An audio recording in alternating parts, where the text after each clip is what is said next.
jamais trop par où commencer en fait. En même temps, c'est vrai que je fais pas ça tous les jours non plus, donc je vous demande encore une fois de m'excuser si ça part un petit peu en couille ou si je suis trop confus. C'est juste que de manière générale, j'ai du mal à mettre mes idées au clair, j'ai du mal à trouver mes mots. Enfin bref, peu importe. Je vous dresse le tableau vite fait. Je suis né dans une famille plutôt aisée, j'ai toujours été privilégié. J'ai jamais manqué d'amour ni de rien d'autre d'ailleurs, même si ma mère, qui vient quand même d'un milieu assez populaire, était parfois un peu sévère avec mes frères et moi. À l'école, j'étais bon élève, à la maison, j'étais poli. Je me souviens pas avoir fait de grosses conneries étant petit, par contre, j'ai fait des études correctes. Et aujourd'hui, je sais que mon parcours est plus ou moins tracé. Disons que je sais où j'arriverai si je continue sur ma lancée. J'aurai probablement une femme et 2 enfants, un crédit à payer, un épagnol anglais et un coupé cabriolet. Et pourtant, docteur Bouillet, ça fait maintenant presque 6 mois que je te rappelle que je peux rien bouffer pendant 3 jours sans même m'en apercevoir. Et quand je me regarde dans le miroir, j'ai moi un mec bizarre, pâle, translucide, tellement limide, à faire sourire, un génocide. Docteur, je rigole pas, faut que vous fassiez quelque chose pour moi, n'importe quoi. Prenez un marteau et pétez-moi les doigts, je sais pas, parce que là je peux plus. Je peux vraiment plus. Je peux plus sortir dans la rue, je peux plus mettre les pieds dans des bureaux. De toute façon, je suis devenu incapable de prendre le métro. Ça pue la mort, ça pue la pisse.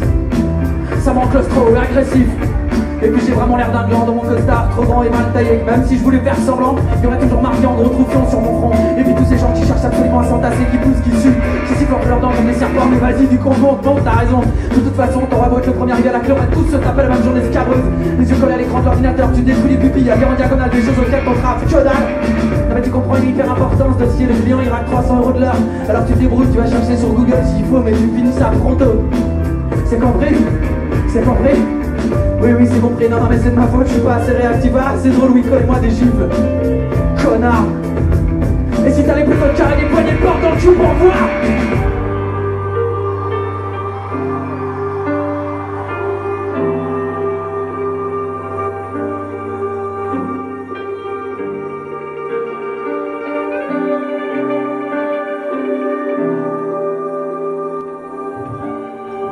J'en ai assez de me taper à déjeuner des salades composées à 12 € ou de la barbaque en carton bouilli, de manger sur un coin de table, puis de passer des après-midi minables à enculer les mouches et embrayer sur des afterwork entre collègues. Non mais quel cafard. À croire qu'on aime tellement se faire enfler la journée qu'on leur demande le soir.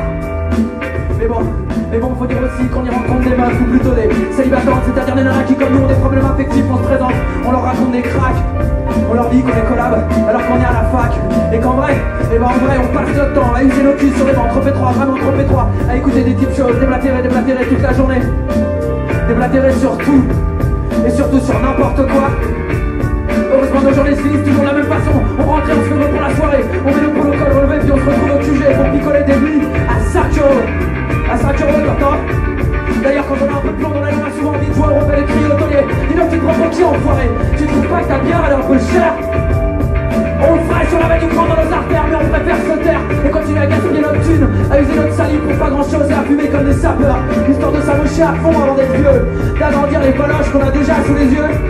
À part ça, on parle surtout des filles qu'on a lu sur le notes de plus de choses qu'on aimerait attraper en soirée, car ce soir, comme tous les soirs, on a essayé de tricher, mais surtout pas de faire l'amour, parce que l'amour c'est pour les pédés, tu comprends? Rien de bien choquant finalement, les gars qui parlent des filles qui baissent, des filles qui pèsent pour dire qu'elles pèsent, la baisse. On en garde souvent bien vrai, parfois des maladies. Au fond on fait ça sans plaisir, sans aucune envie. C'est surtout pour plus penser, ça cache des plaies à vif. Mais ça c'est un secret, en vérité on est perdu, désœuvrés, désabusés. Seuls comme des animaux blessés, on est tristes et nos cœurs saignent. Mais on se cache derrière nos grandes gueules et nos mots durs. Entre nous on s'appelle mec, meuf, bâtard, baltringue, bitch, gounasse, connard. Parce que sans le vouloir les autres sont un combat permanent. Décidément docteur, on vit une chouette époque.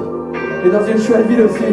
Ah Paris, Paris la nécropole, Paris qui sent la carne, Paris qui petit à petit entraîne dans sa chute des fragments de nos vies. Paris c'est tellement simple, et nous sommes des gens bien, tellement bien qu'on est trop bien pour nos voisins, auxquels on prête pas plus d'attention qu'à la piste derrière la cuvette des chiottes. Parfois j'ai juste envie de hurler, t'approches pas de moi, me touche pas, t'approches pas de moi. Docteur, il faut que tu fasses un truc pour moi n'importe quoi, sinon je risque de cogner un passant, une vieille, un mioche. Mais ce sera moche, ce sera vraiment moche. Et docteur, comment t'écris Paris? P-A-R-I-S. Non, docteur. Paris, ça s'écrit M-E-R-D-E, tu comprends? M-E-R-D-E. D'ailleurs, docteur, Paris, c'est même plus une ville, c'est juste une grande poubelle. Et la poubelle est tellement pleine qu'il n'y a plus de place pour nos déchets à nous. P-A-R-I-S. M-E-R-D-E. Même combat, docteur, même combat. Docteur.